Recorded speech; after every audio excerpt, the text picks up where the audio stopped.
Les damos la bienvenida al webinar de la firma Montaña y Consultores Asociados sobre el derecho real accesorio de superficie en bienes públicos de infraestructura de transporte.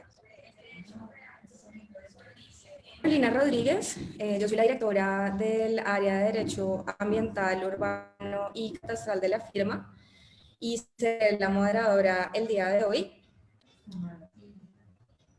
Para contextualizar un poco, el derecho real accesorio de superficie en infraestructura de transporte es un instrumento de captura de valor para financiar los sistemas de movilidad y proyectos urbanos de infraestructura de transporte.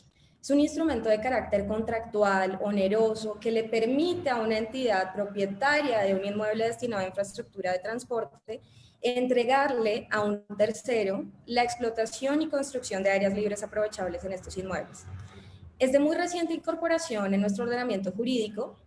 Se encuentra contemplado en el numeral 8 del artículo 97 de la Ley 1955 de 2019, actual Plan Nacional de Desarrollo, y surge en un contexto fundamental en el que se requiere el fortalecimiento de las fuentes de financiación para el transporte y para las infraestructuras urbanas, pensadas desde nuevas lógicas, desde modelos de desarrollo orientado al transporte que demandan construir ciudad de una forma distinta, pero que además implican definir unos aprovechamientos y unos usos que sean compatibles también con el servicio de transporte.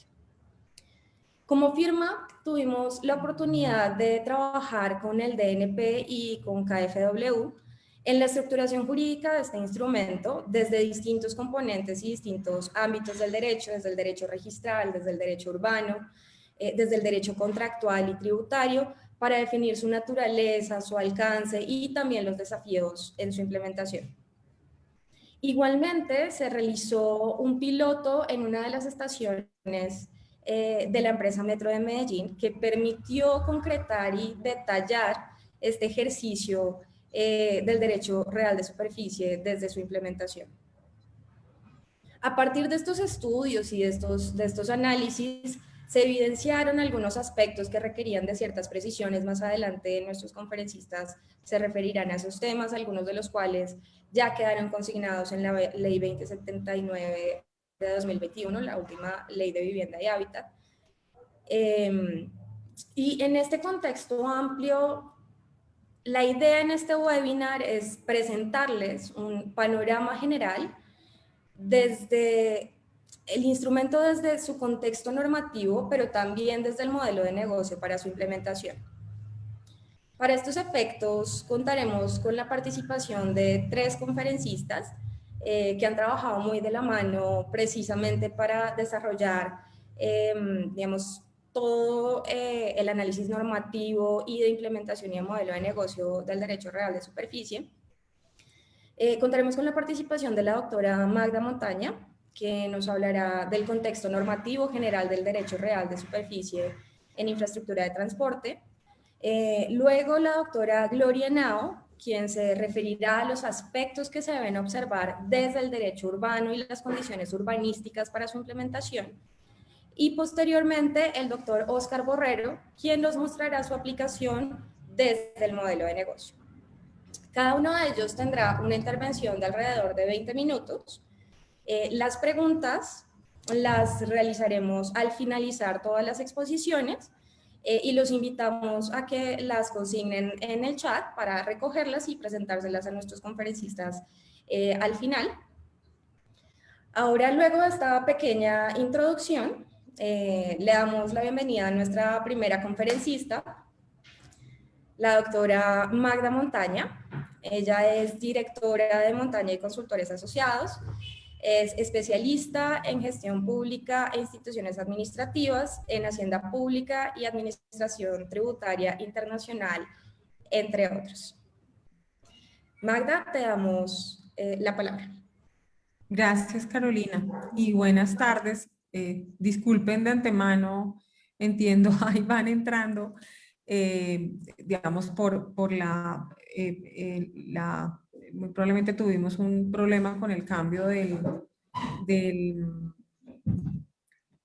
en la plataforma del link, pero bueno, aquí ya vamos. Creo que ahí están viendo la presentación, ¿sí la ven? Sí, señora, yo la veo. Ok, bueno, gracias. Entonces, voy a presentarles, digamos, un poco rápidamente lo que es este instrumento desde el marco legal. Como decía Carolina, pues vamos a aprovechar aquí la presencia de Oscar y de Gloria para ver, digamos, un poco más a fondo lo que analizamos sobre el tema de la implantación urbanística del derecho real de superficie en infraestructura de transporte y vamos a ver el tema también del modelo de negocio. Entonces yo voy a contarles rápidamente, digamos, como el contexto en el que estamos digamos, y de dónde surge este instrumento. Nosotros, digamos que en la ley 1955 y en la ley 2079 se ha regulado recientemente, se reguló el derecho real de superficie para infraestructura de transporte. El derecho real de superficie es una figura, digamos, en términos generales jurídica, que lo que pretende sobre el manejo del derecho de propiedad de un bien inmueble, que haya un derecho, digamos, una posibilidad de un derecho real adicional en el vuelo, diferente al que tiene en el suelo.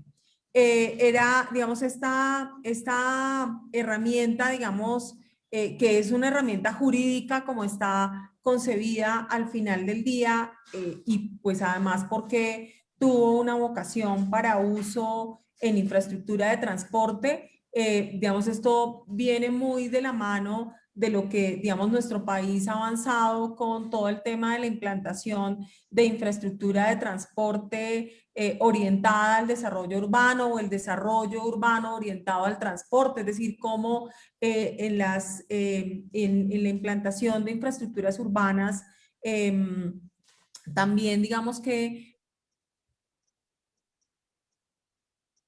tenemos unos grandes movimientos de desarrollo urbano que pues además de incluir unos elementos digamos de equipamientos e implementación para conectar, para que el ciudadano camine, digamos, para que tenga una infraestructura de transporte conectada con la ciudad, también genera, digamos, que haya una posibilidad de generación de mayores desarrollos urbanos en esas áreas de influencia de las estaciones y en especial de las líneas de transporte masivo. Pues nuestro país, digamos que ha estado avanzando en esas líneas y, digamos, y en todos los modelos y en la mayoría de los modelos de operación de nuestros sistemas masivos, en especial, digamos, como para el caso de Medellín, con su infraestructura masiva de transporte del metro.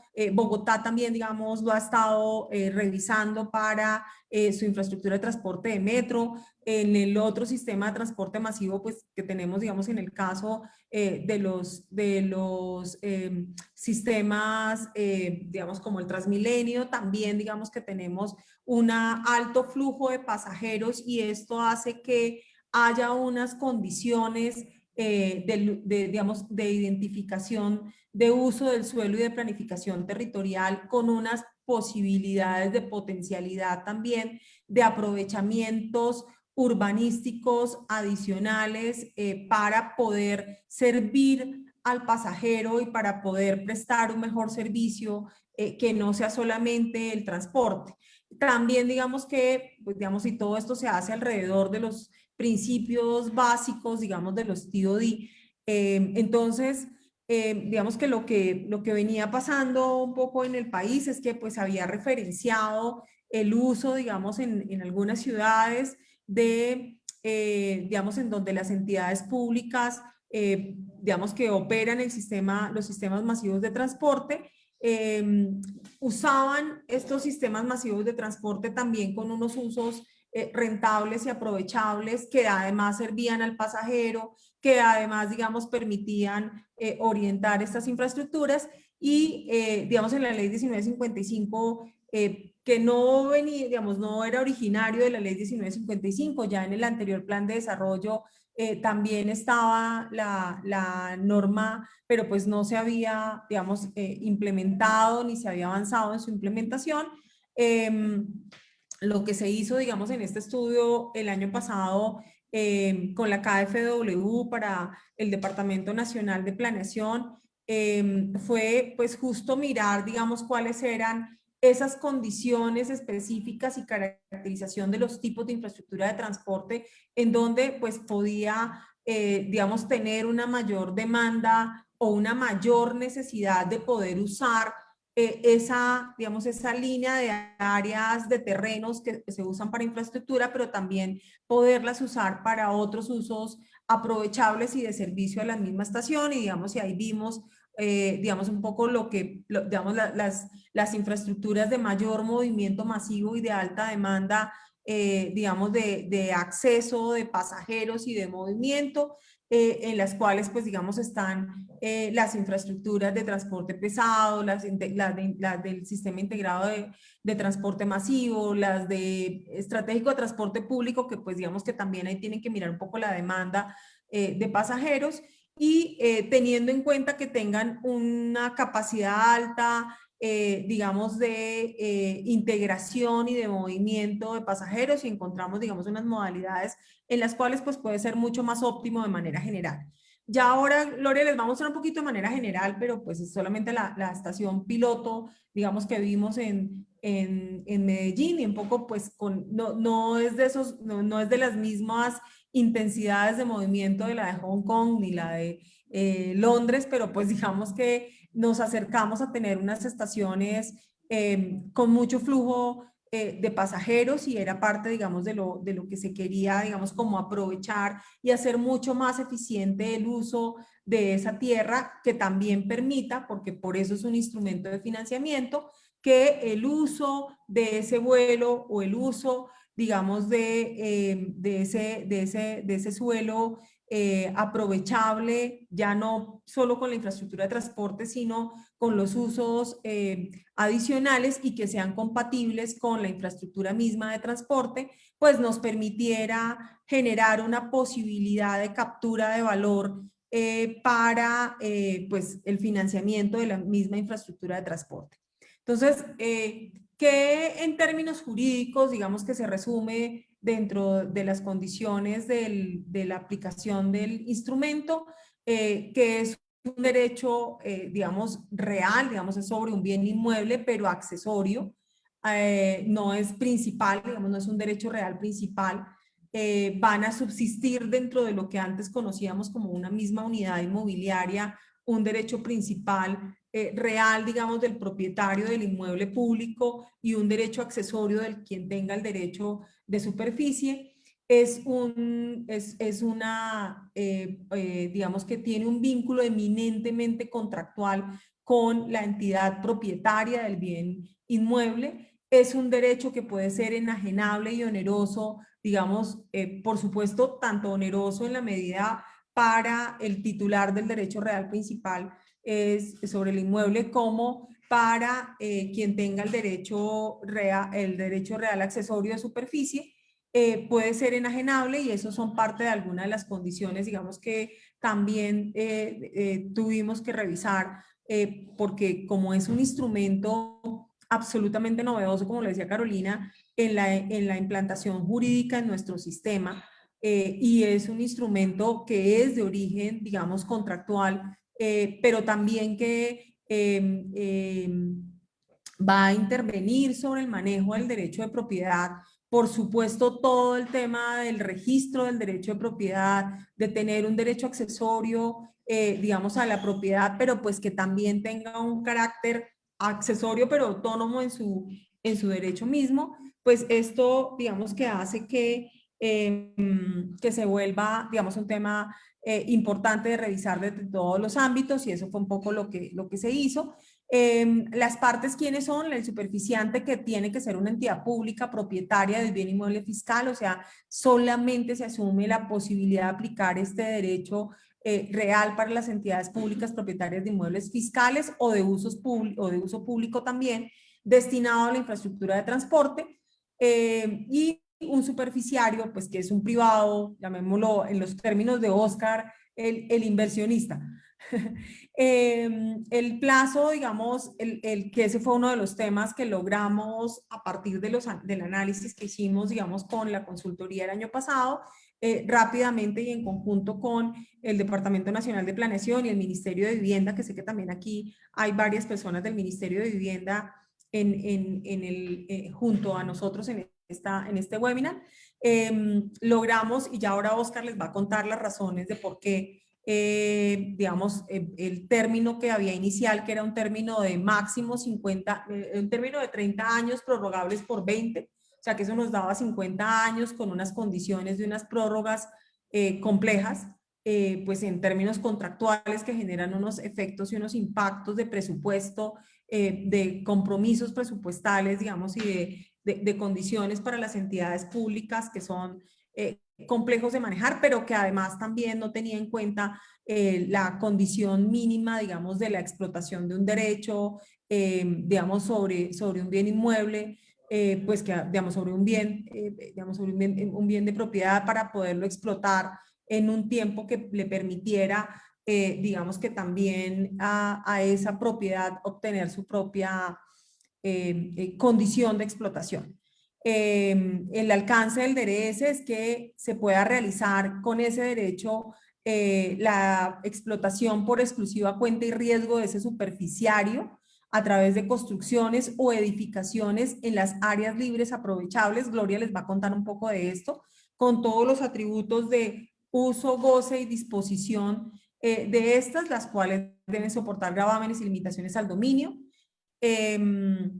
Pueden soportarlo también, digamos, como un derecho, aunque sea accesorio, puede soportar ese derecho, gravámenes y limitaciones al dominio. Hay unas restricciones que deben ser tenidas en cuenta en la constitución en la determinación del área libre aprovechable y en la configuración del derecho real de superficie, es que no se puede afectar el uso público del bien, digamos, base, no se puede afectar la prestación del servicio de transporte porque van a estar estas nuevas edificaciones sobre o contiguas a áreas con servicio de transporte. No se puede restringir la propiedad inmueble base del superficiante y deben estar conformes a la normativa de ordenamiento territorial. Eso, digamos, por eso es adicionalmente aquí la presencia de Gloria. Los requerimientos para la constitución, digamos, es que hay que hacer un estudio técnico, financiero y jurídico, en donde se desarrolle, digamos, que las condiciones que tienen que tenerse en cuenta. Un poco lo que vimos de manera general es que más o menos encontrábamos que podían haber 3 modalidades digamos, como de desarrollo de ese derecho real de superficie. Uno, en la modalidad 1, una construcción autónoma que se desarrolla en el vuelo y o en el sótano de la infraestructura de transporte construido. Una modalidad autónoma que se puede edificar sobre el suelo o sobre el sótano adyacente, no sobre en el vuelo y o en el sótano, sino adyacente a la infraestructura de transporte construida, y una construcción autónoma que se realiza en el suelo adyacente a la infraestructura, ya sea de manera elevada o a través de una planta libre en el primer piso para privilegiar el uso público. En el sótano si hay áreas de uso público, que es como la modalidad aquí que se ve un poquito levantada, digamos, esto es lo que puede ser, o es adyacente, digamos la modalidad 2, o la modalidad 1 que es autónoma sobre, sobre el vuelo de la infraestructura. Esto es un poquito la representación como de las 3 modalidades. Ahora un poco Gloria pues les va a contar digamos, lo que es el concepto del área libre aprovechable. Pero pues esto es como para contarles, digamos, esta sería una modalidad 1 pensando en que esta es el inmueble base, que es un inmueble sobre el cual hay una infraestructura de transporte y sobre el mismo, digamos, en la superficie de la infraestructura se pudiese construir digamos, el derecho de superficie. Entonces va a haber un derecho real superficiario primario, un superficiante primario con una, digamos, construcción autónoma, y digamos que de esto se van a derivar unas unidades superficiarias secundarias que pueden estar acá, y en la modalidad 2, digamos que también, que es el adyacente al, digamos, a la infraestructura. Este es el inmueble base, el que está en verde, y en esa modalidad, digamos que podría ser, digamos, en el entendido de tener un bien inmueble,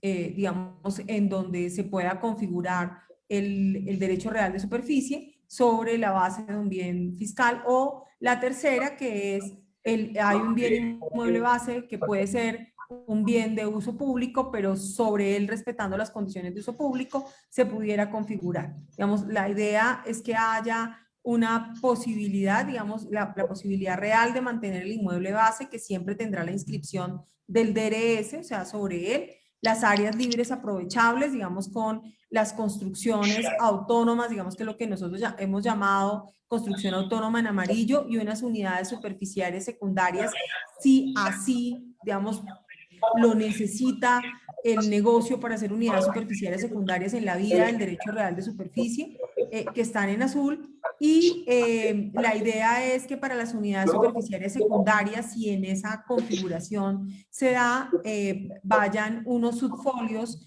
asociados al folio de matrícula inmobiliaria del bien inmueble base, que registre el tráfico jurídico de las unidades superficiales secundarias, de ser el caso. Vamos, eso es un poco como la tesis de manera general.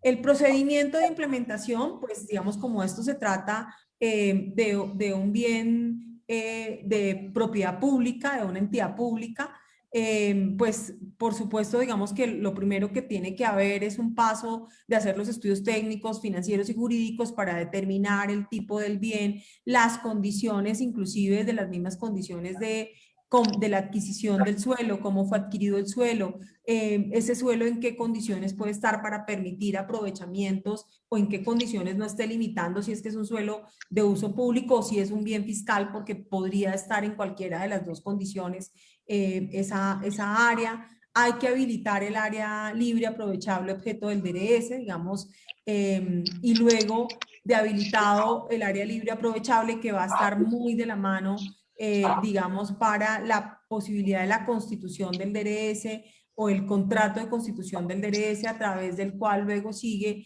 el registro del DRS por parte del superficiante, para que con el registro del derecho real de superficie, a quien haya adquirido el derecho real de superficie, pueda obtener el licenciamiento, para a partir del licenciamiento crear esas nuevas construcciones autónomas autorizadas y unidades superficiales secundarias y habilitación de los subfolios. Con esto, digamos que pues ya el tema es, como esto es un contrato de largo plazo, porque es un contrato de 80 años, no es como un contrato de compraventa de un bien inmueble, porque el contrato de compraventa, pues digamos que tiene la venta a perpetuidad. Aquí es digamos, es la explotación de una superficie en una temporalidad de máximo 80 años, y entonces el contrato se va a permanecer durante todo el tiempo, y al terminar el contrato se debe revertir todas las construcciones y edificaciones al bien base, al bien inmueble base, y de nuevo digamos que va a ser todo de propiedad del superficiante.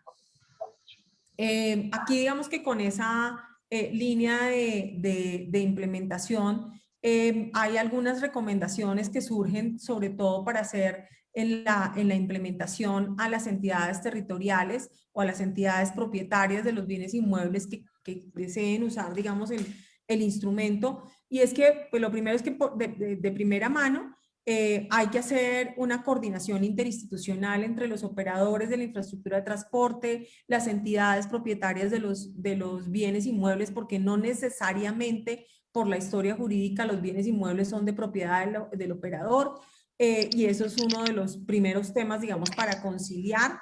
En particular se requiere también coordinar, digamos, en el tema con las secretarías de planeación del municipio. Sabemos, digamos, que la mayoría de las entidades, pues aún, digamos, que todo el tema de la implantación urbanística de las infraestructuras de transporte ni siquiera ha sido desarrollada. Nosotros apenas en Bogotá, en la administración pasada, hicimos unos primeros desarrollos de reglamentos del Plan Maestro de Movilidad para implementar infraestructura de equipamientos para soporte de infraestructura de transporte. Eso pues digamos que se requiere desarrollarlo mucho mejor. Y tercero, identificar de manera cierta con la información completa de los predios que existen múltiples titulares del derecho real del dominio. Lo más recomendable es concentrar en un solo actor el rol de superficiante, que esto era lo que me refería, digamos, con la coordinación también en el primer punto. Y desde el punto de registral inmobiliario hay varios, digamos, resueltos algunos temas que se solucionaron con la ley reciente, con la ley de vivienda. Nos quedan varios puntos por solucionar que sobre todo pues van a ir sujetos al reglamentario en el tema registral inmobiliario. Digamos que el superficiante debe asegurarse que el inmueble cuente con un folio de matrícula inmobiliaria. Ustedes saben también, esto suena tonto, pero pues es que en la propiedad inmueble pública ocurren, digamos, muchas, faltas de certezas también en la seguridad jurídica, que en el folio de matrícula inmobiliaria conste la propiedad, en los casos de constitución, transmisión y terminación accesorio, se debe señalar el plazo restante de este, es decir, esto está sujeto a un contrato principal, que es el contrato de superficie, y ese contrato principal, así el superficiario pueda enajenar sus derechos, sigue sujeto al contrato principal, y ese es un tema súper clave. Incluir en las entidades públicas, en las empresas, digamos, de constitución del derecho, una cláusula que otorgue poder al superficiante para otorgar la terminación del DRS sin que concurra el superficiario. El superficiario debe asegurarse que los linderos de las unidades superficiarias secundarias no queden áreas en la construcción autónoma sin incluirse. El superficiario debe generar un mecanismo de administración de las zonas compartidas de las unidades superficiarias, y aquí digamos que hubo un análisis con la diferencia de la copropiedad con la administración de un derecho superficiario. Y en el tema catastral, digamos que también hay que contar con una información precisa para evitar distorsiones en la modelación financiera, en la determinación del valor del DRS, así como para el ejercicio pleno del derecho por parte del superficiario, en especial porque hoy en la información catastral, tanto en la representación física como en la representación jurídica y en la representación económica, estamos acostumbrados a encontrar un inmueble, o sea, un inmueble que es en el que la construcción en total accede a ese inmueble y es de una titularidad plena. Aquí vamos a tener desagregados, o tenemos que identificarlo, y tiene que valorarse económicamente separadamente ese derecho real de superficie al suelo y a la superficie. Nada, esto es un poco lo que se hizo en la ley. Ya para cerrar, digamos, el plazo de los 80 años, incluyendo las prórrogas, digamos, la aclaración sobre todo con respecto a los tributos a la propiedad inmueble, sobre ese nuevo derecho real de superficie, a quién le correspondía el pago del impuesto predial, digamos, en esos superficiarios privados, tanto del impuesto de alineación urbana como del impuesto predial y de la contribución de valorización.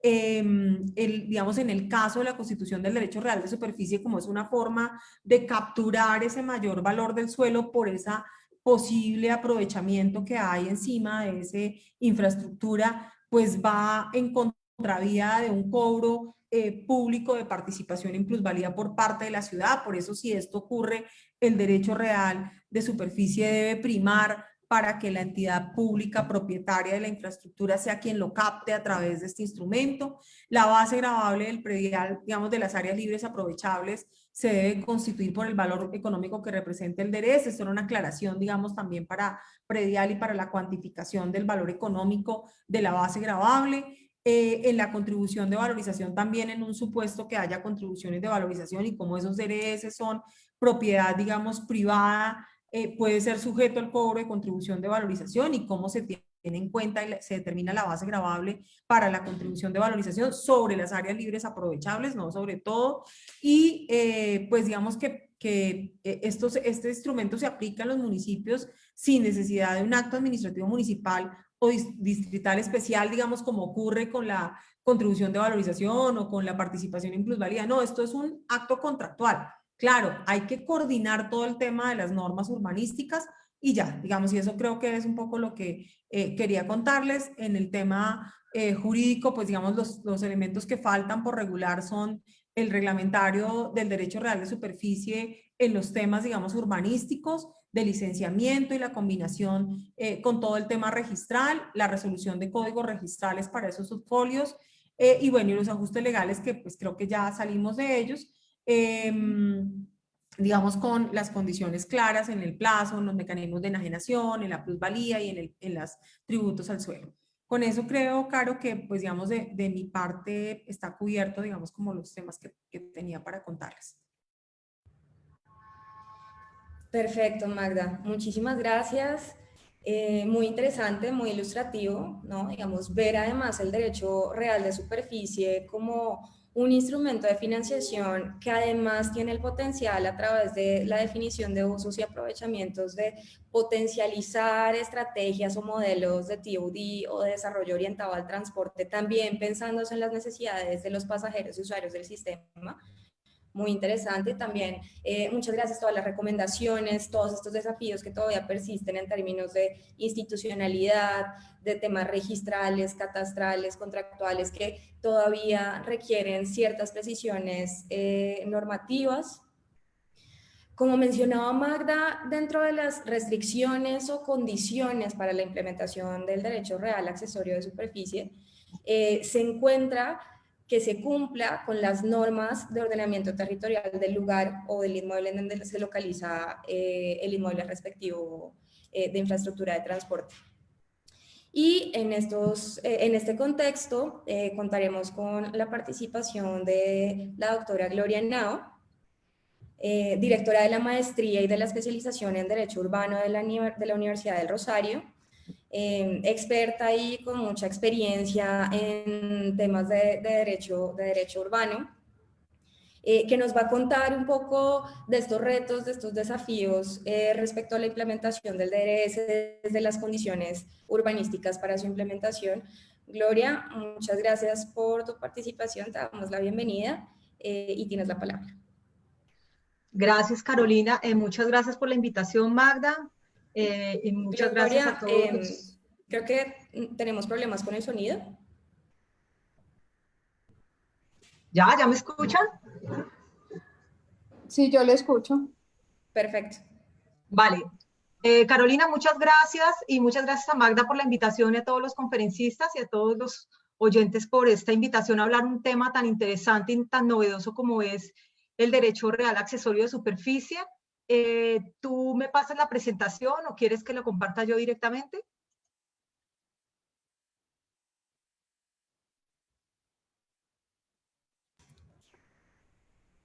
Ya proyectamos tu presentación. Angélica, que es nuestro apoyo, ya se encarga de eso. Vale, perfecto. Bueno, realmente lo que vamos a ver son algunos aspectos muy puntuales, sobre todo las condiciones urbanísticas que se requieren para la implementación del derecho real de superficie ya en las diferentes ciudades. Algo que no va a ser fácil dado que nuestros planes de ordenamiento territorial son, pues, ya muchos son del año 2000, del año 2010, donde realmente pues la figura no existía y ni siquiera era pensado hablar de la infraestructura de transporte como un elemento de explotación económica. Siempre hemos visto los bienes públicos como bienes que son sagrados ahí, que solamente prestan sus servicios públicos, pero nunca lo hemos visto como elementos realmente que deben tener una explotación económica como cualquier bien patrimonial. Eso es muy importante tenerlo en cuenta. Si quieren profundizar sobre el tema, el libro de Julián Pimiento se los recomiendo, que hablas todo el tema de la explotación de estos bienes de uso público especialmente, porque los bienes, digamos, fiscales siempre hemos tenido una explotación, pero los bienes de uso público, donde estaría la infraestructura de transporte, pues vemos más difícil esta explotación. Así que este es un tema súper novedoso desde el derecho administrativo, desde el derecho civil y desde el derecho urbanístico. Entonces, ¿Me puedes pasar la presentación, por favor? Entonces tenemos tres elementos fundamentales en estas condiciones desde lo urbanístico para la implementación del derecho real de superficie. Y lo primero es lo que nos hablaba un poco Magda, y es determinar, uy, pero no, no tan rápido, por favor. Una más atrás, te agradecería.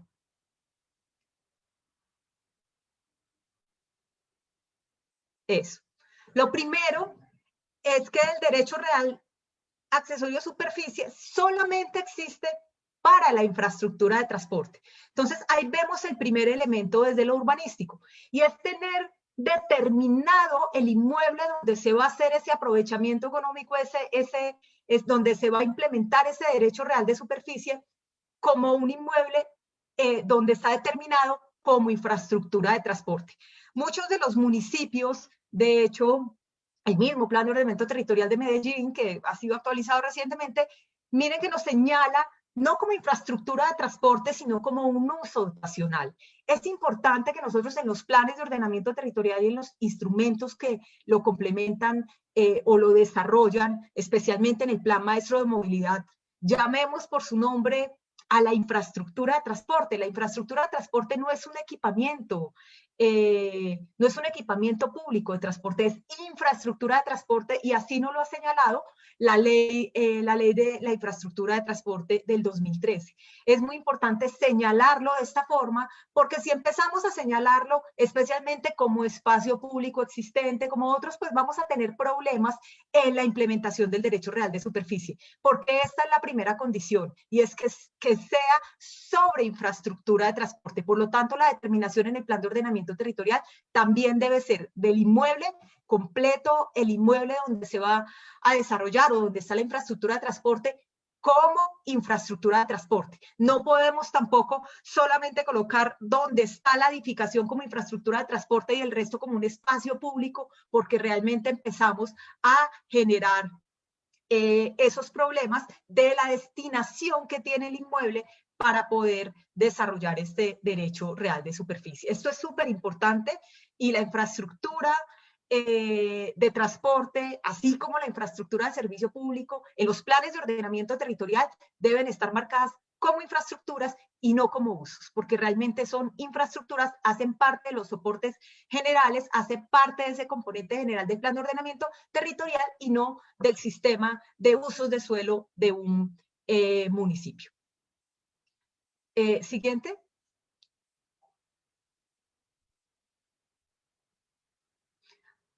Ahora, esto en los municipios que además no van a contar con un plan maestro de movilidad, porque no tienen como obligatorio un plan maestro de movilidad, es más complicado hacerlo sin hacer una modificación al plan de ordenamiento territorial. Por eso, digamos, todo esto es de ajustes y adecuaciones, pero en la mayoría de ciudades donde se va a implementar el derecho real de superficie para infraestructura de transporte, es en ciudades que tienen como instrumento complementario el plan maestro de movilidad, y ese plan maestro de movilidad tiene como función generar toda la normativa sobre las infraestructuras viales y de transporte. Entonces creo que ese es un instrumento donde podríamos un poco solucionar el tema de señalar lo que es infraestructura de transporte como infraestructura.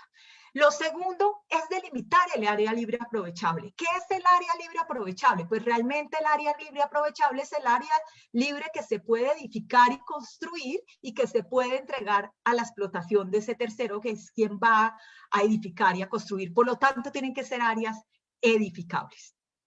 Y que áreas edificables, la ley nos dice que de hecho no pueden afectar el uso público, o sea, toda la infraestructura de transporte tiene asociado un tema de uso público, y por lo tanto esas áreas que se requieren para ese uso de infraestructura de transporte pues no se pueden ver afectadas y no se pueden entregar, no es un área libre aprovechable. Y lo segundo, no puede afectar esa prestación del servicio de transporte. Y tenemos que tener en cuenta que la infraestructura es solamente la plataforma, son las vías, los accesos, esa cantidad de elementos que se requieren para que funcione bien el servicio de transporte, y esas áreas, digamos, se deben no hacen parte de esas áreas libres aprovechables. En estas áreas libres aprovechables habrán otras por razones urbanísticas, por ejemplo, los aislamientos no son construibles, o las franjas de aislamiento que se tengan con otros usos de la ciudad para no generar impactos, o áreas que se requieran para la aglomeración de personas como una mitigación de impactos del mismo uso, pues tampoco serán áreas libres aprovechables. Magda nos contaba de 3 modalidades que nosotros habíamos definido como áreas libres, digamos, habíamos determinado que podían ser las modalidades de área libre aprovechable. Y la primera es el vuelo. La infraestructura de transporte requiere un área, pero puede que en la zona se tenga derecho a construir muchísimos más pisos, digamos, porque los soportes de la infraestructura de esa zona de la ciudad así lo permiten. Entonces uno podría edificar hacia arriba y esa sería un área libre aprovechable, que es la del vuelo. También tenemos la de que nosotros más llamamos subsuelo, pero que son los sótanos. Realmente son los sótanos que también podrían ser aprovechables para algunas construcciones. Solamente aquí también tiene que haber un reconocimiento de una normatividad en los municipios, que no nos vaya a señalar que los sótanos no son áreas que puedan tener usos distintos a los parqueaderos. Tendríamos que tener una gama de usos que permitan ese aprovechamiento de sótanos para usos comerciales y de servicios, que son los que más se ven en el derecho real de superficie, los que más podrían ser llamativos, dado el tráfico de pasajeros que se da en estas infraestructuras. Ese sería el tercero. Hay un segundo que es muy importante, ¿me lo podrías dejar en la anterior, por favor? Eso. Hay un segundo muy importante, que es el que más condición tiene, y es cuando es en el mismo suelo. Nosotros cuando tenemos el mismo suelo, pero tenemos áreas, digamos, como a los lados o posterior o anterior, un predio adicional que está alrededor, que puede ser, que hace parte de esa infraestructura de transporte, pero que podemos construir, por ejemplo, un nuevo edificio en esa zona. Allí, digamos, sería una construcción completamente independiente, completamente autónoma. En los otros dos casos, vemos que el reto también está en todo el tema de la responsabilidad del licenciamiento y sobre todo en la responsabilidad del tema estructural. Entonces, tenemos esa área libre aprovechable que tiene que ser muy bien determinada para poderse implementar este derecho real de superficie. Siguiente. Nosotros hicimos un caso hipotético y analizamos una posibilidad en las estaciones industriales de Medellín. Allí tienen un predio realmente grande que tiene unas áreas libres que han sido, que son para infraestructura de transporte, pero que en este momento están siendo utilizadas como zonas verdes, donde hacia futuro se iban a hacer ampliaciones de la estación. Esas áreas libres son las que me permitirían esa implementación del derecho real de superficie. Como vemos, aquí pues obviamente se tienen que sacar todas las áreas que son propias de la operación, todo el tema del sistema vial, y está en un área completamente consolidada. Eso también lo tenemos que tener en cuenta, porque obviamente también de esas áreas libres aprovechables debemos sacar todo lo que se requiera para el mismo urbanismo del predio, si se encuentra en una zona que no está consolidada, que no está urbanizada. Siguiente, gracias.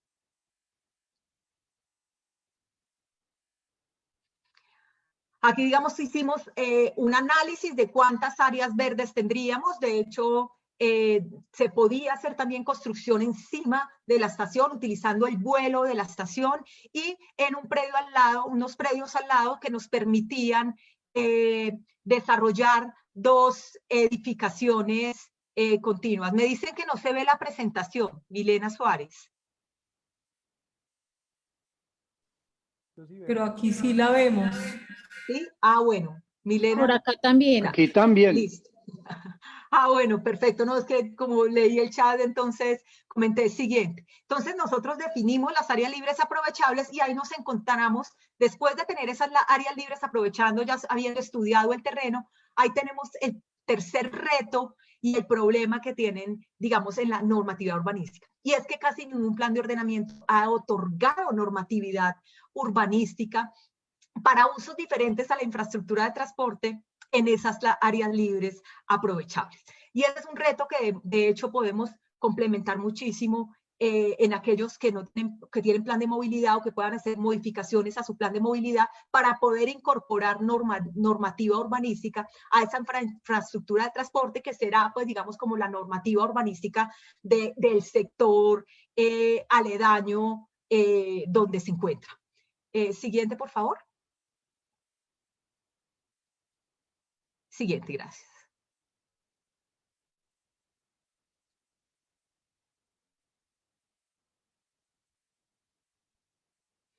Vale, entonces, ¿qué normatividad urbanística tenemos que tener? Pues obviamente tenemos que tener un índice de ocupación, un índice de construcción, una altura máxima en pisos, unos aislamientos.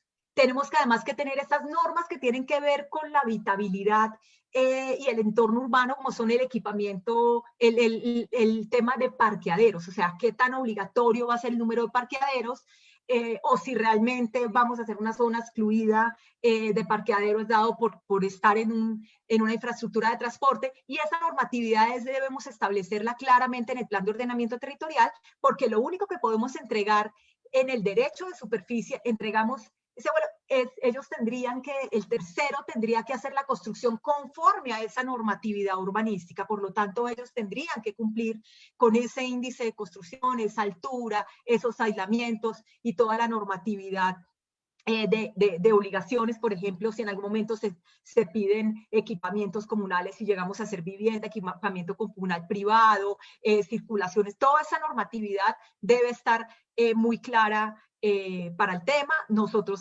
hacemos un cuadro de áreas como se hace, y de ahí realmente sacamos el número de metros cuadrados que se va a entregar en derecho de superficie. Realmente ese número de metros cuadrados es lo que llamamos área libre aprovechable. Es el número de metros cuadrados que se pueden construir. Siguiente. Hay un tema que es muy importante. Digamos, era un ejercicio, el que vimos anteriormente era el ejercicio de una construcción muy liviana encima de la estación. De hecho, manejábamos casi los mismos índices que puede tener la infraestructura de transporte. Pero, digamos, cuando ya tenemos una operación a 80 años, como la tenemos hoy, ese ejercicio lo hicimos a 30 años. ¿Me la devuelves, por favor? Me la pasaste muy rápido, Angélica. Entonces, cuando uno tiene un instrumento 80 años, pues ya es negocio, y de eso nos va a hablar ahorita Oscar, construir, digamos, edificaciones mucho más robustas, así que allí es donde necesitaremos un gran número, un índice de construcción llamativo, un índice de ocupación más robusto, un número de pisos, ya digamos 10, 12, 7, algo que ya pueda ser una construcción más robusta y a la cual que se pueda hacer mejores explotación. Y ahí cuando empezamos a hablar de mayor número de metros cuadrados, mayor número de pisos, empezamos a hablar de un tema que son las obligaciones urbanísticas. Entonces, ¿hasta qué punto, y lo analizábamos mucho, debe haber claridad en el plan de ordenamiento territorial si se pagan o no se pagan obligaciones urbanísticas? Un poco lo que nosotros señalábamos en el estudio que hicimos es que las obligaciones urbanísticas que son propias para la mitigación de impactos sí deberían estar ahí. O sea, ¿cómo mitigamos los impactos que yo voy a generar por la edificación que estoy construyendo? Pero aquellas que vienen de un sistema de reparto de cargas y beneficios de toda la ciudad, pues dado que esta es una forma de capturar valor para la misma infraestructura de transporte, para financiar en última, esa que es como una carga pública, pues no debería exigir este tipo de obligaciones o este tipo de cobros cuando son, por ejemplo, venta de derechos de edificabilidad. Esto debe quedar muy claro en el plan de ordenamiento territorial, porque obviamente si a un proyecto de estos, además, Magda nos decía, no debemos cargarle la plusvalía, pues tampoco debemos cargarle estos cobros y estas obligaciones urbanísticas que hacen más de un reparto de cargas y beneficios a nivel ciudad, y no de una mitigación del impacto que genera este desarrollo. Siguiente. Entonces aquí tenemos que hay unas cosas muy importantes y que nos quedan unos retos. Primero, esa determinación del área libre aprovechable. Segundo es determinar si el predio es infraestructura de transporte. Para ello también es muy importante, así digamos en los planes de ordenamiento, que donde señalamos que casi todo es espacio público, no, porque confundimos un poco el espacio público con el bien de uso público, con la infraestructura. Entonces, es verificar que ese acto de adquisición de ese predio, digamos, fue para infraestructura de transporte. Ese acto de verificación nos ayuda mucho para definir que efectivamente el área sí fue infraestructura de transporte y poder hacer, digamos, las modificaciones que se requieran.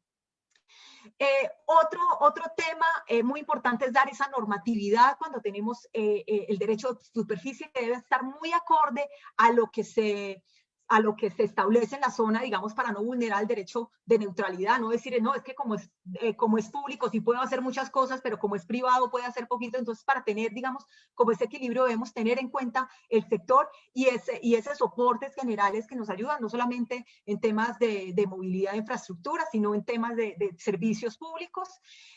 Revisar muy bien el tema de obligaciones urbanísticas, cuáles son de impacto que se genera, del impacto que se genera y cuáles son para disminuir ese impacto y cuáles son del sistema de reparto de cargas y beneficios a nivel ciudad.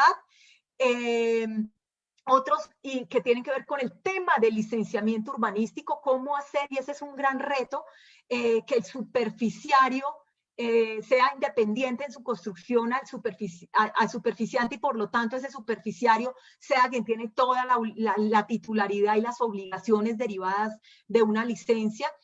Cuando hacemos algo en el vuelo o en los otros, digamos, tenemos que tener un estudio y una evaluación muy especial de cargas estructurales máximas, y debe haber, digamos, un análisis en conjunto del tema estructural. Otros sí hacemos una unidad independiente, digamos, esos aspectos estructurales y de licenciamiento y de responsabilidad deben quedar muy claros en una reglamentación que se vaya a hacer, pero la idea es que la entidad pública no tenga responsabilidad, digamos, en el licenciamiento y en el cumplimiento de las normas urbanísticas derivadas del licenciamiento, de la edificación del superficiario, y pues, digamos, esa combinación entre el tema del licenciamiento urbanístico, el tema registral, el tema, digamos, de los derivados, de las unidades inmobiliarias que no se van por propiedad horizontal, pero que requieren una aprobación, digamos, como una división, para tener una división física, digamos, en unos planos. Pues todos esos son los retos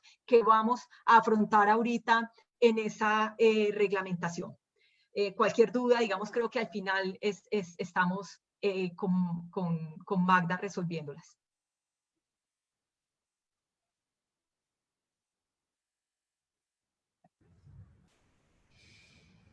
Muchas gracias, Gloria. Muy interesante, temas muy contundentes a tener en cuenta para la implementación del derecho real de superficie, ¿no? Digamos, el tema de la determinación desde el POD, que ese suelo sea infraestructura o que ese inmueble esté destinado a infraestructura de transporte.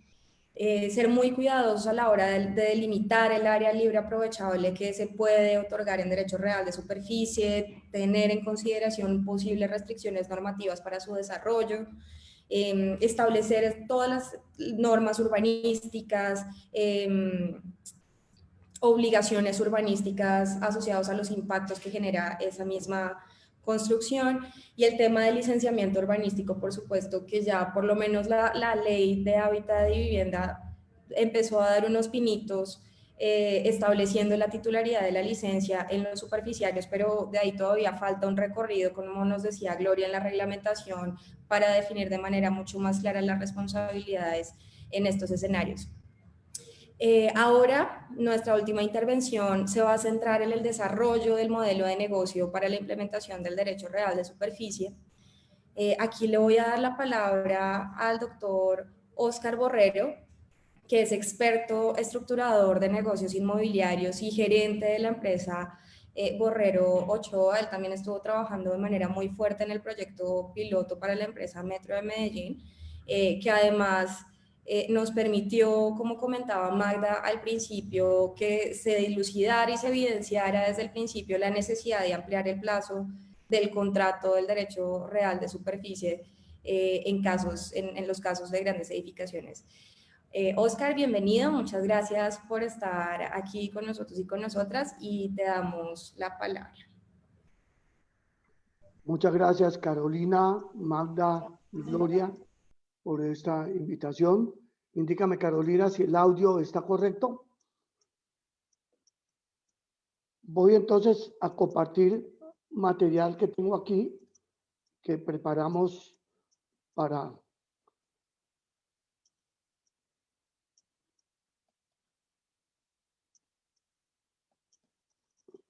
Indícame, Carolina, si se está viendo el material. Perfecto, Oscar. Ya estamos Lo voy a viendo poner la presentación. modo presentación. Ya se encuentra en modo presentación. ¿Ok? Ok. Bueno, entonces...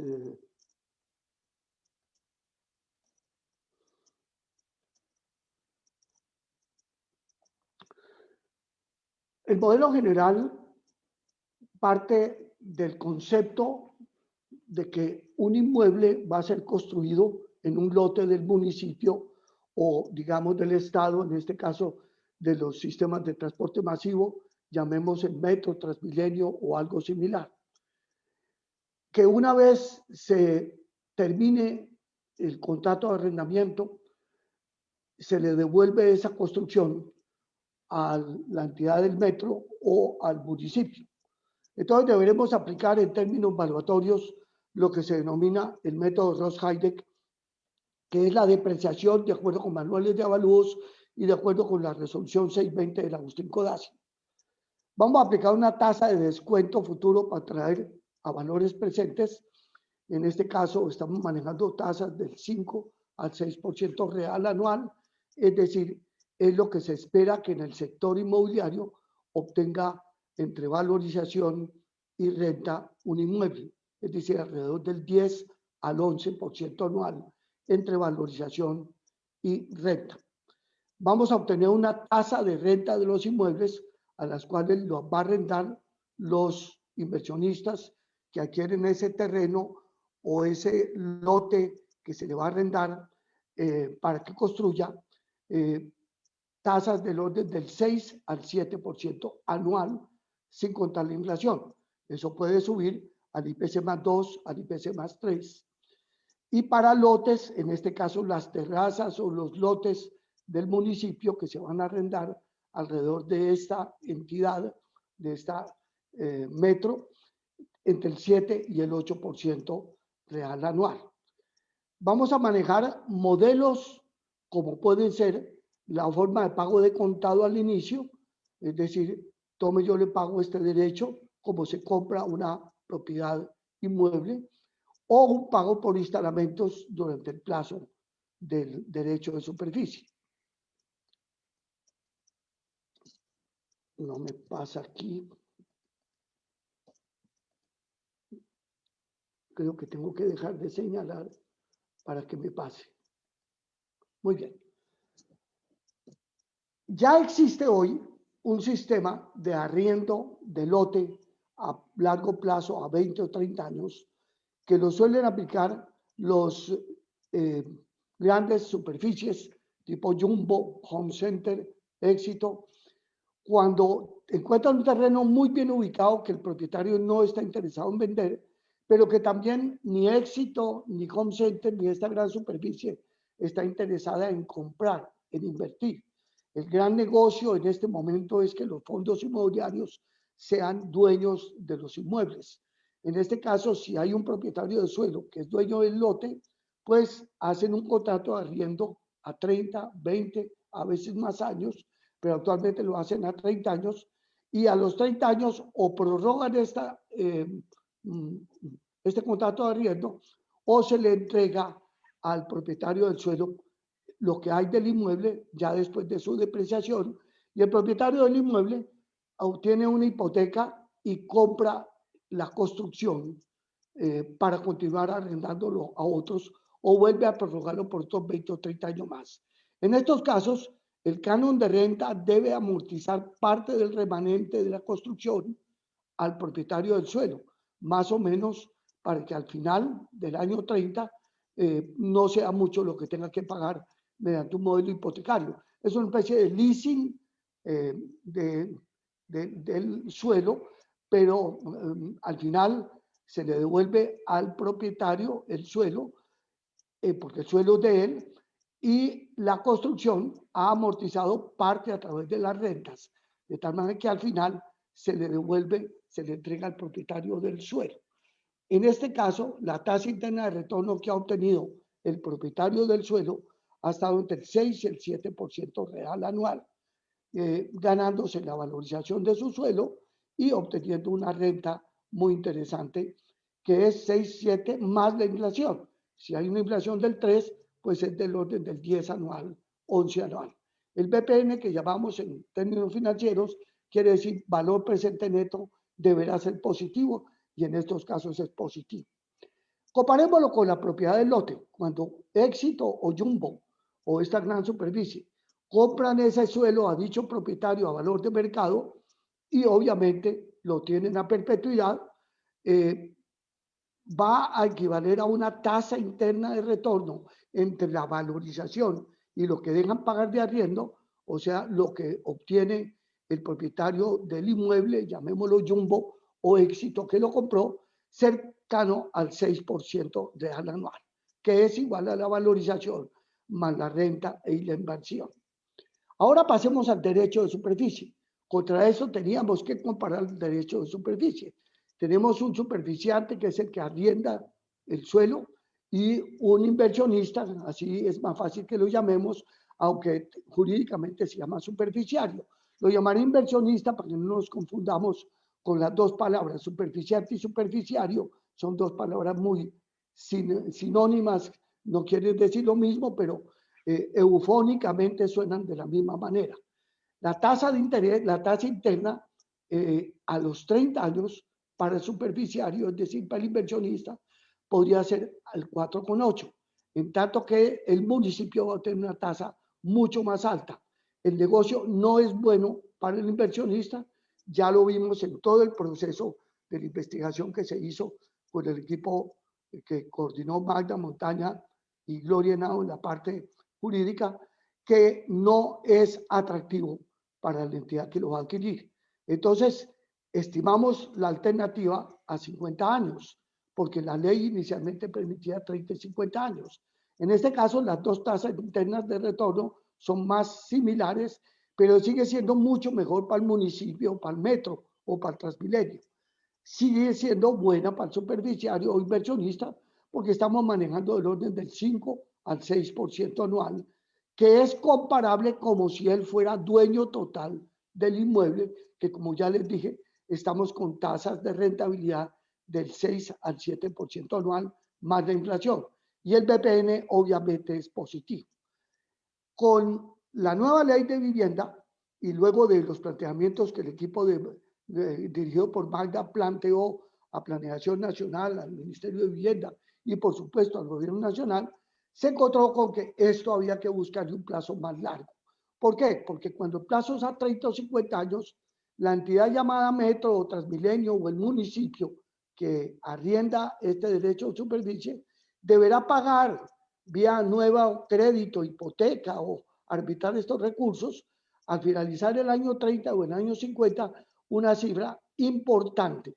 En unos casos cerca del 60% a 30 años, cerca del 60% de lo que en ese momento va a valer la construcción, aplicando el método de Rosheide, o si es a 50 años, cerca del 30 o 35% de lo que va a valer la construcción en ese momento futuro. Eso le genera a esta entidad superficiante mucha inquietud, tiene que arbitrar los recursos, tiene que ir guardando parte en un fondo, parte de la renta, no puede gastarse la renta. Y como ya sabemos, en 30 o 50 años, los municipios o las entidades estatales no suelen ser muy ordenadas en su contabilidad y tampoco van a ir guardando, arbitrando recursos para el momento final. Cosa que sí hace un propietario privado del suelo, que en su momento, ya cuando termine los 30 años, si tiene que pagarle el 60% de la construcción al inversionista, pues obtiene un crédito hipotecario y vuelve y juega porque la tierra no se destruye. Entonces, al no destruirse la tierra, vamos a tener perpetuidad sobre este derecho de propiedad. ¿Qué pasa si lo pasamos a 80 años? Que 80 años en términos inmobiliarios es casi perpetuidad. Para los efectos financieros, algo que sobrepasa 50 años es perpetuidad. Es decir, si yo tengo una deuda o una inversión que voy a traer desde el año 50 hasta hoy, equivale casi a cero. Estamos hablando en términos como si fuera perpetuidad financiera. Pero en términos inmobiliarios, y más inmobiliarios que contables, la depreciación de las construcciones tiene una vida útil entre 80 y 100 años, de acuerdo con las normas internacionales, nacionales, la NIF, por ejemplo, y por supuesto la resolución 620 de la Agustín Codazzi, que sugiere manejar depreciaciones entre 70 y 100 años. Entonces se sugirió 80 años. Y entonces ahora sí manejamos el modelo a 80 años. De acuerdo con eso, el inversionista ya obtiene una tasa interna que mínimo es del orden del 5% si no hay ajuste del canon de arriendo, y con ajuste del canon de arriendo, ajuste a los tenedores finales, a quienes yo les arriendo los locales comerciales que están allí, puedo tenerle 7,4%. Y el metro o la entidad superficiante va a obtener tasas muy buenas, 10% real con reajuste del sueldo, 9% sin reajuste del canon. O sea, 10% con reajuste del canon significa con inflación el 13%, una rentabilidad extraordinaria que le permitiría a esta entidad, cualquiera que fuera, Metro o Transmilenio, obtener un crédito con este fondo o flujo de fondos futuro para poder pagar tasas hipotecarias actuales del 11%. Es decir, si yo percibo el 13%, puedo pagar el 11% tranquilamente y me sobra para la parte administrativa. Entonces, tenemos entonces dos modelos. Yo le arriendo, yo soy el dueño del metro, tengo ese suelo y puedo obtener renta futura a 80 años, una renta permanente con ajuste del canon, o pago inicial como cuando yo vendo. Cuando yo vendo un lote o cuando yo vendo un local, cedo mi derecho de uso. El derecho de uso está transformado en un canon y el derecho de propiedad pues es la propiedad que tiene el derecho al uso, porque cuando una propiedad no tiene derecho al uso vale cero en términos financieros. O sea, la nuda propiedad vale cero cuando yo no tengo posibilidades de arrendar ni utilizar en perpetuidad. Si yo la puedo utilizar dentro de 30 años, sí tiene un valor rescatable importante aplicando un modelo financiero a este futuro. Entonces, ahora vamos a mostrar ya un caso muy interesante. Tenemos casos para Medellín, casos para Bogotá. No me quiero detener en la modelación que hicimos para 30 años ni para 50 años. Vamos a modelarlo a nivel de 80 años. Una conclusión que ven ustedes en esta página es que es mejor renta periódica que pago inicial.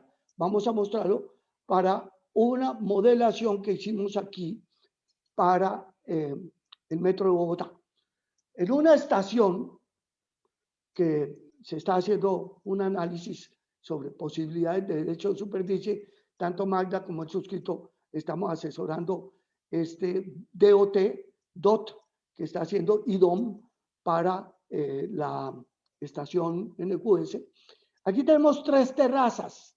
Vamos a partir de la base, porque en el caso del Metro de Medellín teníamos en la estación industriales un lote de unos 20.000 metros o 15.000 metros al lado, que era un parque que podría ser utilizado manteniendo el espacio público, pero cubierto, y construir encima de ese parque. Esa era una alternativa. Lo mismo como podría suceder en estaciones terminales como el patio de maniobras de aquí del Metro de Bogotá o el patio de maniobras de Niquía, allá en el caso del Metro de Medellín, o de la estación sur de Envigado, La Estrella, que también podría servir porque hay lote, hay terreno. Pero cuando yo estoy en medio de la red del metro, pues lo que voy a tener es poder construir sobre las terrazas. ¿Qué es la terraza? La cubierta, que en lugar de hacerla con mera cubierta, la hago en terraza, para arrendar el derecho de esa terraza, que queda a un nivel de unos 9 o 11 metros, no vamos a perjudicar la vista ni el paisaje, porque ya realmente ya hay una gran construcción del orden de 9 a 11 metros, depende de la altura a donde vaya el viaducto, y obviamente la estación es un poco más alta que el viaducto, porque el metro pasa al nivel de ese 9º metro, y la estación puede tener 3 metros o 3 o 4 por encima. Según este es caso concreto del diseño que tiene la estación que estamos analizando como modelo piloto, pues va a tener una terraza de 2.935 metros, hablemos suelo allá arriba, otra terraza de 1.190 metros y otra terraza de 1.775 metros. O sea que vamos a tener aproximadamente casi 6.000 metros cuadrados de suelo allá arriba, que para los efectos lo vamos a hacer valer igual que el suelo allá abajo. ¿Por qué? No es lo mismo vender una oficina en un tercer piso que vender un derecho a un proyecto de, ¿cómo llamaríamos aquí, volviendo a esto? Si yo muevo en esta estación 100.000 pasajeros, el metro va a mover aproximadamente 1 millón de pasajeros día, por lo menos en la primera estación, en la primera línea. Si yo muevo que se bajen y se suban 50.000 pasajeros día aquí, es lo mismo que tener un área aferente para un centro comercial de 150.000 personas que viven allí. Cuando yo tengo un centro comercial o un pequeño área en un centro comercial con un área de isócronas, es decir, que a 15 metros, a 15 minutos de dicho sitio, tengo 150.000 personas, tiene capacidad para un centro comercial de 10 a 15.000 metros cuadrados de GLD, de área rentable, área útil. Aquí voy a tener 50.000, que equivalen más o menos a 150.000 personas que vivan en un área de una isócrona de 15 minutos. No me quiero detener en eso, son modelos que hacen los estudiosos de mercado de un centro comercial o de una gran superficie. Pero 50.000 pasajeros día que se me bajen y se me suban en ese mismo sitio, me da una población muy importante. Pero si por teoría técnica, como lo analizamos con el metro de Medellín, los pasajeros no se bajan del sistema, sino que se bajan como si se cambiaran de línea o si se cambiaran a un modelo Transmilenio o Metrocable, no se salen del sistema. Simplemente con ese mismo boleto vuelven a entrar y subieron al tercero o cuarto piso, que estamos hablando de esa terraza, hicieron la compra, vuelven y bajan. Miren casos que hemos estudiado en el portal del 80 de Transmilenio de Bogotá, en el portal de las Américas, en el portal del Norte, en el portal de Usme. O sea, prácticamente todos los portales del Transmilenio tienen un centro comercial. La gente sacrifica su boleto, se baja del Transmilenio rojo, del doble o triple articulado, hace las compras en el portal del 80, así sea la leche y el pan, lo que necesiten, bajan y vuelven y compran otro boleto para montarse en el verde o en otro tipo de sistema. Aquí no habría que hacerlo así. Eso, si se lo garantizo al inversionista, va a generarle una población de 150.000 personas aferentes, en este caso 50.000 que están pasando. Es que no es lo mismo 150.000 que viven a 50.000 que pasan y cambian de modalidad. O 1 millón de personas que están pasando por aquí y que está estadísticamente comprobado que cuando pasa 1 millón de personas por una calle, el 5% entra a los establecimientos comerciales. 5% de 1 millón de personas es 50.000. Igualmente volvemos a lo mismo. Con esto entonces voy ya, para ir terminando, ¿qué metodología aplicaremos? Mercado del suelo, método residual, estimación de la tasa interna del inversionista y del municipio o del metro, y método de capitalización de rentas. Todo está previsto. Aquí en la parte de arriba podemos ver, en el cuadro de arriba, una de las 3 terrazas que analicé. Una es de 2.935 metros. El suelo en el sector está a 3,5 millones en este sector. Si yo tuviera suelo allí, en el piso, lo vendería a 3,5 millones. Con metro probablemente lo venda a 6 millones por la especulación que va a generar el metro. Hoy estamos al precio actual. Esa terraza entonces vale lo mismo que en el primer piso porque va a tener no la población de abajo peatonal, va a tener la población de los 50,000 pasajeros que van a estar pudiendo bajarse y subir en esa estación. Una construcción adicional, sin contar el refuerzo estructural, esto es un tema que ya se le ha planteado al Metro de Bogotá para que lo plantee con los chinos, para que este es un negocio que desde ahora se puede hacer, que las estaciones que tengan un potencial inversionista, de una vez de bolsillo del inversionista, sea estructurado con una sobreestructura que aguante esta carga viva y carga muerta que vamos a tener en esos 2 pisos que se construyen arriba, porque vamos a construir 2 pisos, o podrán construir 2 pisos. Si el superficiario no quiere construir 2 pisos, pues hace un piso.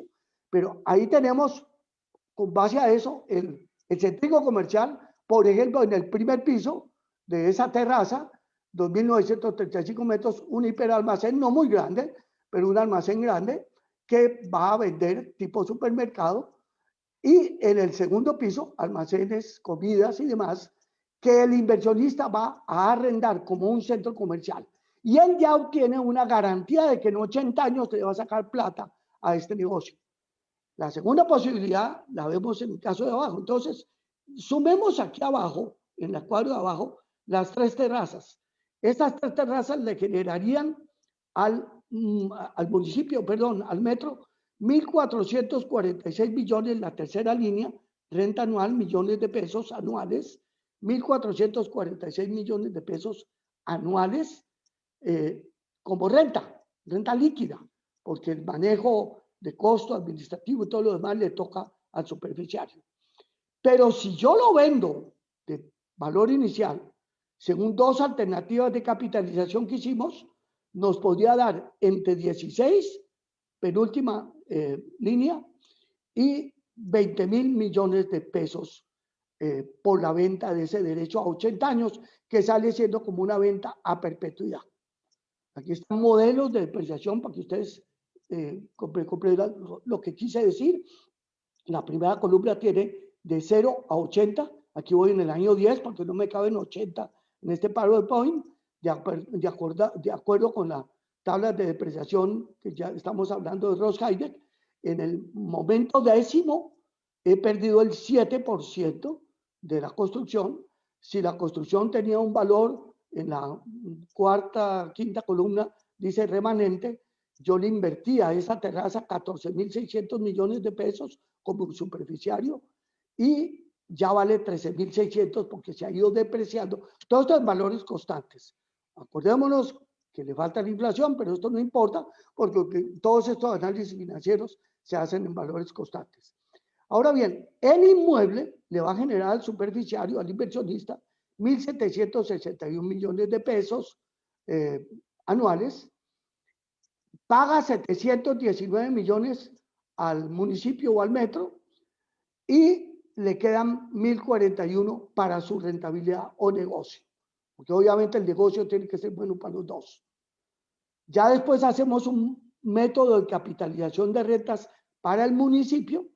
Esa renta que acabamos de ver aquí atrás, para esa terraza que está aquí en la última columna, 719 millones de pesos anuales, esa se me convierte aquí en 719 millones del año 1, proyectando a IPC más 2, es decir, inflación más 2, en el año décimo tengo 877 millones, se le hace lo que se llama valor continuo, valor perpetuo, bueno, todo modelo financiero que no vale la pena explicar, y esa terraza, si la vendo yo ya, vale, como vender un local inicial, 8.000 millones de pesos.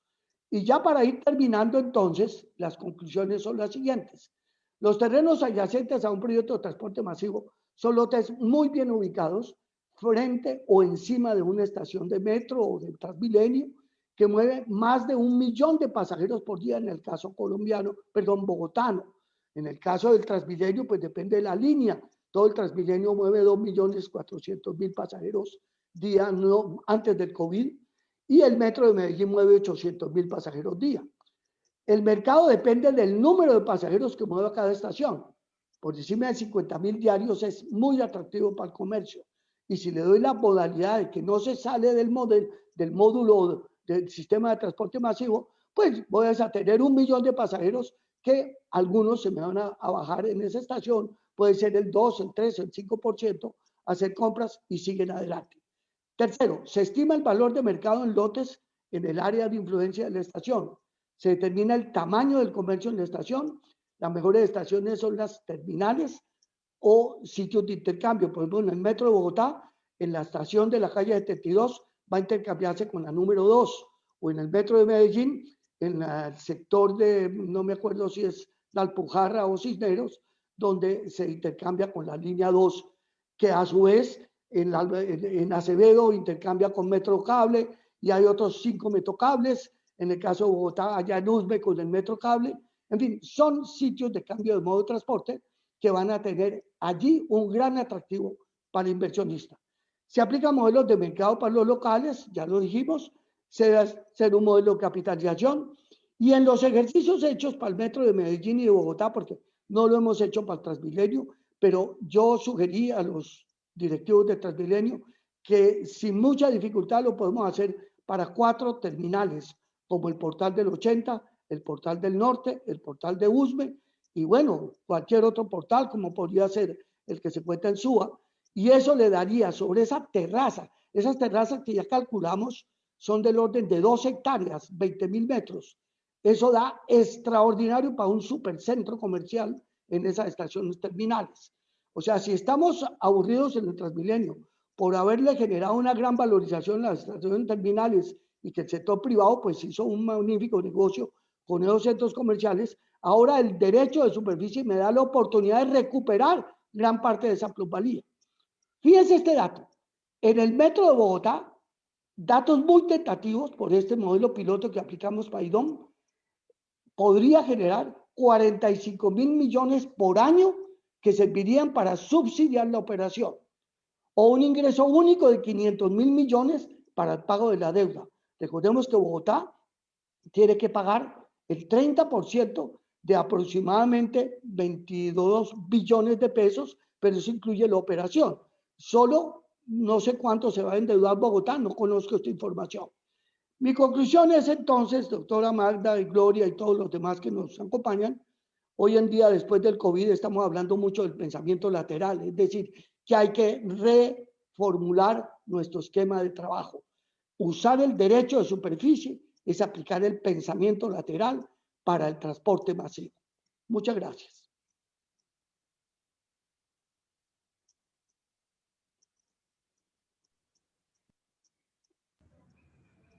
Magda, yo terminé. Yo no sé si hay preguntas o tú quisieras hacer algún complemento para todo este tema que me alargué un poquito más de lo previsto. Muchas gracias, Oscar. No, muy ilustrativa la presentación, digamos que nos muestra que es un instrumento que tiene mucho potencial, que puede llegar a ser muy rentable, que puede además permitir rentas concurrentes o rentas permanentes, que además no hay que adquirir el suelo y eso también interviene también en el modelo, que se debe tener en cuenta varias variables como el flujo de pasajeros, entre otros, para verificar el funcionamiento del instrumento. Y que además la destinación de esos recursos, al ser rentas de capital, pues le permitirían a los operadores de transporte destinarlos a la operación del sistema o incluso dirigirlos hacia las tarifas, lo cual también es un tema muy valioso que se debe tener en cuenta respecto al instrumento. Hay hasta ahora un par de preguntas, si me permiten los conferencistas. Hay una primera pregunta / comentario de Milena Suárez. Esta es una pregunta que iría dirigida a Magda y a Gloria. Milena nos indica que le parece importante que además se defina qué es lo que se considera infraestructura de transporte y menciona que considera relevante que se deberían incluir o definir todos los modos de transporte e incluso si se cubren o no todas las escalas. Le doy Pues, la... Sigue, qué Gloria. pena, me tomé la palabra antes de tiempo. No, la ley no dice qué infraestructura de transporte, lo deja completamente amplio. Entonces uno diría que podría estar toda la infraestructura de transporte. Ahora, si vamos a ver realmente la infraestructura de transporte que pueda tener un derecho de superficie porque tiene grandes áreas para el desarrollo de la infraestructura, pues es la infraestructura especialmente de transporte público, intercambiadores, portales, las estructuras de las estaciones de metro. Esas son, digamos, como las que más podrían generar derechos de superficie, porque estas son áreas grandes, realmente porque tiene que haber un área libre aprovechable. No sé, Magda, ¿tú qué piensas? No, yo creo, Milena, que el tema aquí, pues es que la verdad yo creo que no, y como abogada te lo digo, no sobra la reglamentación para definir en qué tipo de infraestructuras es. Eh, por eso les mostrábamos al inicio un poco el análisis que hicimos, pues de las definiciones de infraestructura, pero pues eso tiene mucho, la identificación de cuáles son los predios públicos en los cuales haya infraestructura de transporte que sean potenciales de DRS, debe ser un tema sujeto a análisis en cada situación.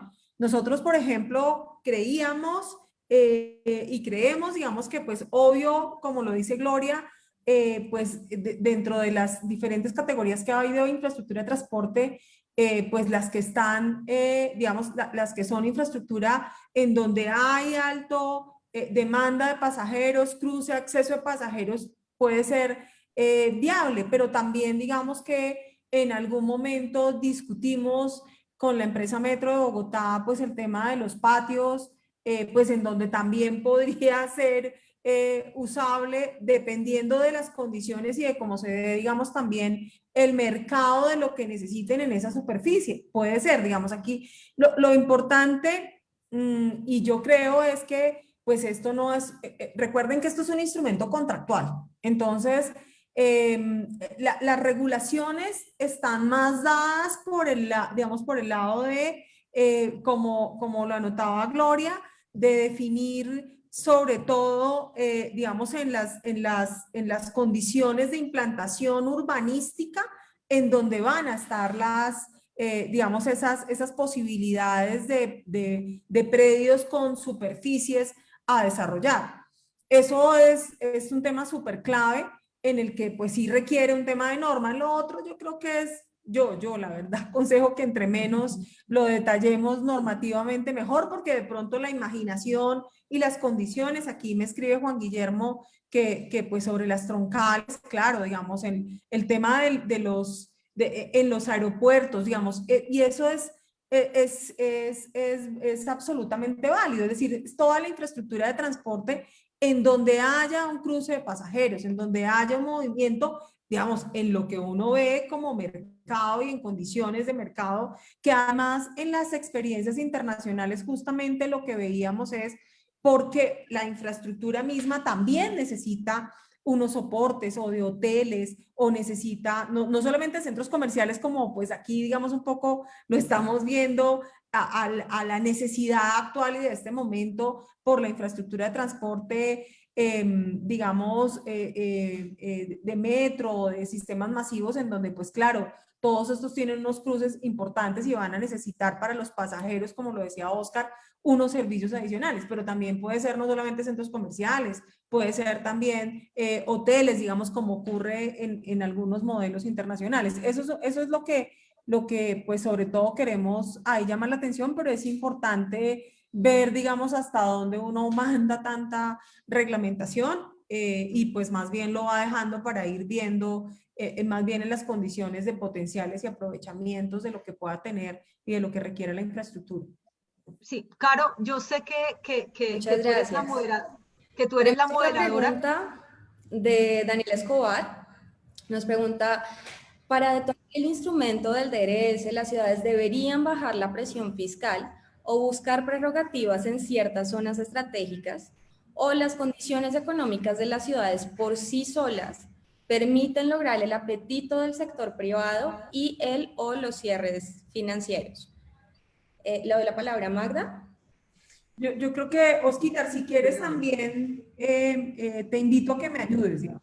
Yo creo que aquí el tema es, uno, recuerden que esto no es un instrumento público y el tema de la presión fiscal, digamos, es, si hablamos de un impuesto predial como presión, digamos, no tiene, digamos, porque al final es como cualquier propietario de bien inmueble tiene que, digamos, en este caso propietario de un bien, que es la superficie, digamos que es un accesorio, el particular que sea propietario de ese derecho, pues tiene que cubrir las cargas y por eso preveíamos que no pasaba nada, digamos, si se generaba una valorización y él tenía que cubrirla como cualquiera, él tenía que cubrir su pago de su impuesto predial sobre el valor de su superficie, digamos, y eso tiene que ser totalmente transparente. Digamos que no hay necesidad de esos ajustes fiscales, digamos, en términos generales. ¿A qué sí nos referíamos? Digamos, en donde sí necesitábamos una coordinación. Y es a esos instrumentos, digamos, este es un instrumento con el cual se pretende que, digamos, que la entidad pública propietaria de ese bien, al cual se puede explotar esa superficie, o permita más bien que un tercero explote esa superficie a cambio de una remuneración, digamos que será su pago de canon superficiario o de la renta superficiaria a la entidad superficiante, cuando esté, digamos, valorando ese derecho, pues ese derecho está valorado en la potencialidad del aprovechamiento que tiene ese suelo. Entonces, lo que sea de cargas, digamos que la llamaríamos cargas al suelo, aquí cargas a la superficie, ¿sí? O cargas por la mayor valorización, digamos, que tenga ese suelo anexo a la superficie, como el tema de la participación en plusvalía, pues la idea es que si va a usar este instrumento una entidad pública, pues esté coordinado, digamos que la participación en plusvalía no se use por la ciudad para redistribuir, sino que sea parte de lo que la entidad propietaria va a usar con este instrumento para, pues, justo las necesidades de la financiación de la infraestructura de transporte. Por eso, digamos, hablábamos ahí de una coordinación entre los dos instrumentos. Igual lo mencionaba Gloria con el tema de las obligaciones urbanísticas digamos, y no las obligaciones urbanísticas de aportar por los impactos que genera la edificabilidad en la superficie. Esas tienen que ser clarísimas que van. Lo que decíamos son los adicionales para aportes a otras infraestructuras de la ciudad, digamos que por lo general se ponen como cargas adicionales en un ejercicio de distribución de cargas y beneficios que pues les va a pesar mucho más y va a hacer que entonces en la valoración, Oscar me ayuda por favor, en la valoración de ese derecho real de superficie pues va a hacer que capte menos la entidad superficiante. A eso es un poco a lo que nos referimos, más que un tema como de empezar a dar exenciones de predial o exenciones de contribución de valorización o que no paguen delineación urbana. No. O sea, todo eso tiene que ir pues con las cargas normales de un propietario, de un derecho de propiedad. O sea, eso no exige ninguna condición especial. Y para complementar un poco lo que señalaba Magda. Oscar, ¿te gustaría complementar la respuesta de Magda? Carolina, ¿no me escuchas? Caro, ¿no me escuchas? Sí, adelante, perdón, Gloria, adelante. Qué pena, es que pensé que no me escuchaban. No, que para complementar un poco lo de Magda, es que si el derecho a superficie lo están entendiendo como un mecanismo para capturar las plusvalías, pues si le meten los otros mecanismos para capturar la plusvalía, pues no se va a capturar toda esa plusvalía para la infraestructura de transporte, sino que se va a difuminar para otras infraestructuras o otras necesidades públicas. La idea de este instrumento era que sirviera para financiar la infraestructura pública, y para que sirva para financiar la infraestructura pública, se necesita que efectivamente la captura de valor se vaya hacia esa destinación y no a otras. Por eso hablábamos de las obligaciones y de las cargas. Muchas gracias, Gloria. Gracias, Carlos. Oscar, no sé si quieras complementar. No, yo creo, Magda, que quedó suficientemente bien explicado lo que tú decías, y Gloria, no veo salvo que haya una pregunta específica sobre ese tema, con mucho gusto lo respondo. Perfecto. Tenemos otra pregunta que de hecho va un poco de la mano y alineada con la anterior y es asociada a temas tributarios. Lina Franco nos pregunta cuáles son los efectos en materia tributaria en términos de impuesto predial, delineación urbana y plusvalía, ya plusvalía Gloria nos comentó, de la constitución del derecho real de superficie y cuál de los extremos contractuales sería el responsable del pago, el superficiante por ser propietario de los predios o el superficiario por ser quien los explota.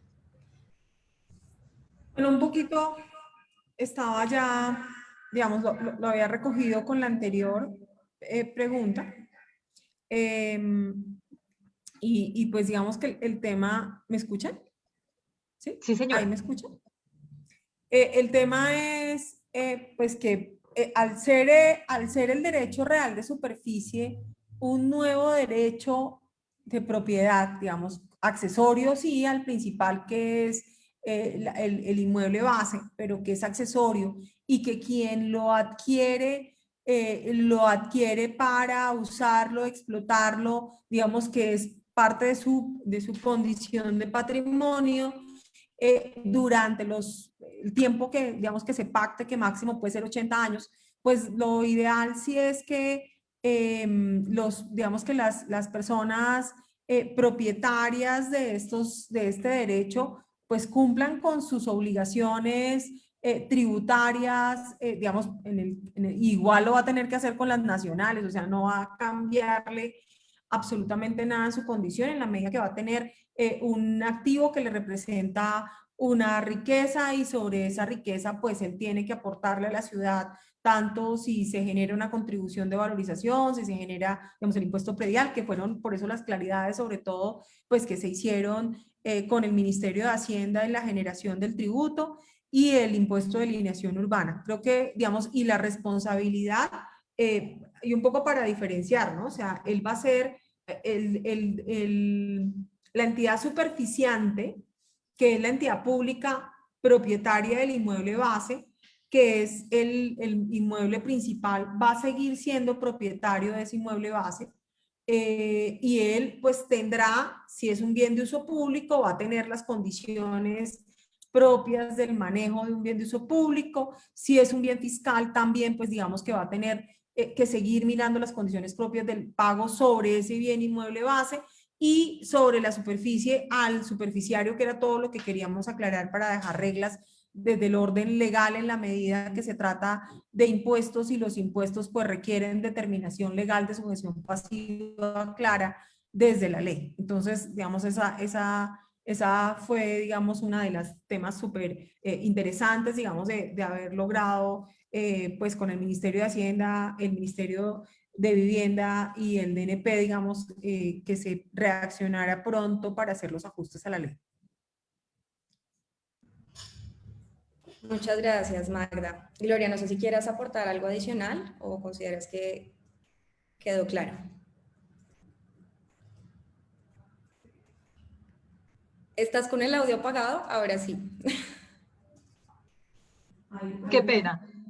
Quisiera más bien responder una preguntita que vi por ahí en el chat y que me pareció interesante poderla aclarar, y es el tema de si solamente está dirigido a usos comerciales y de servicios. No, se podría, cualquier uso.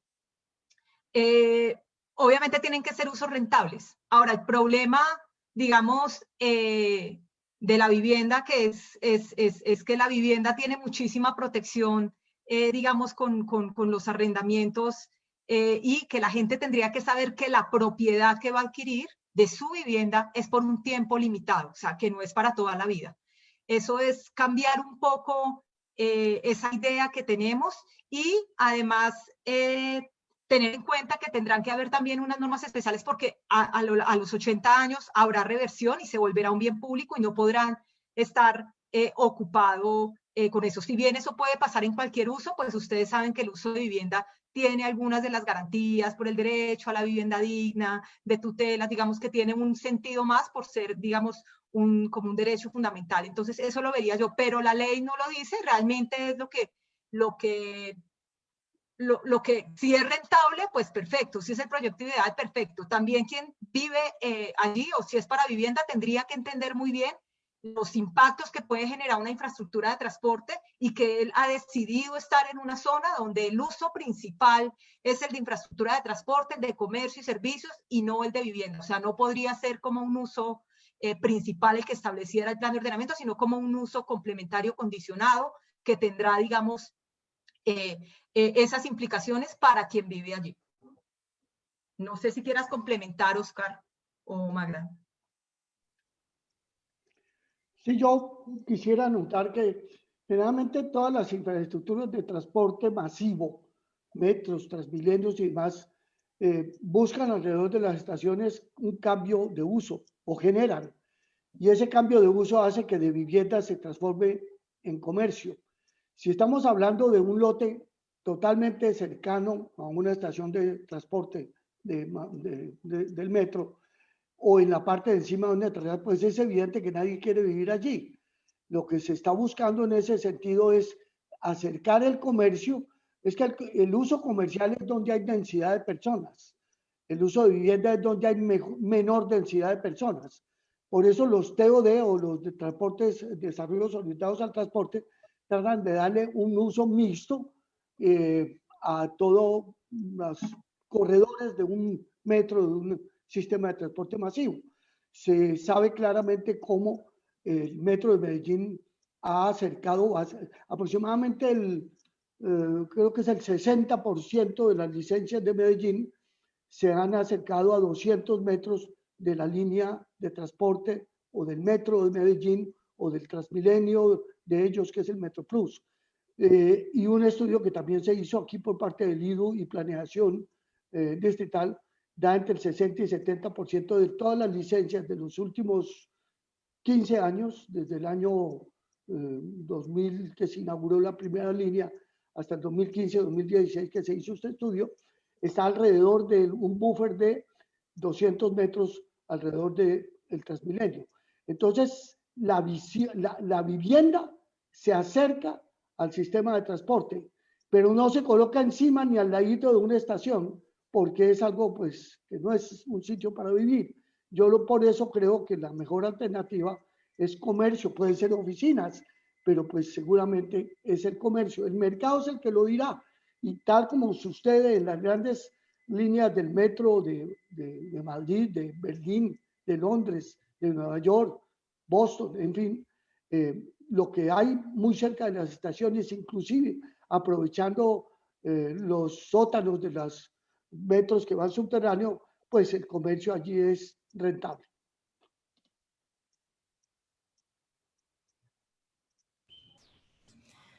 Muchas gracias, Oscar y Gloria. Y ya para ir cerrando, desde Montaña y Consultores Asociados, les agradecemos a todas y a todas por su participación. Pedimos excusas de antemano por los problemas técnicos iniciales y por su paciencia. Y por supuesto, le damos inmensas gracias a nuestros conferencistas, a Magda, a Oscar, a Gloria. Muchísimas gracias por compartir todos sus conocimientos y toda su experiencia con nosotros y con nosotras. Y con esto damos por terminado este webinar de Derecho Real Accesorio de Superficie. Muchas gracias. Bueno, Muchas gracias a todos. No, gracias a todos. Hasta luego. Y pues como les anunciaron, en la página de Montaña Consultores estará publicado el video, la presentación y el blog. Bueno, entonces nada, mucho gusto.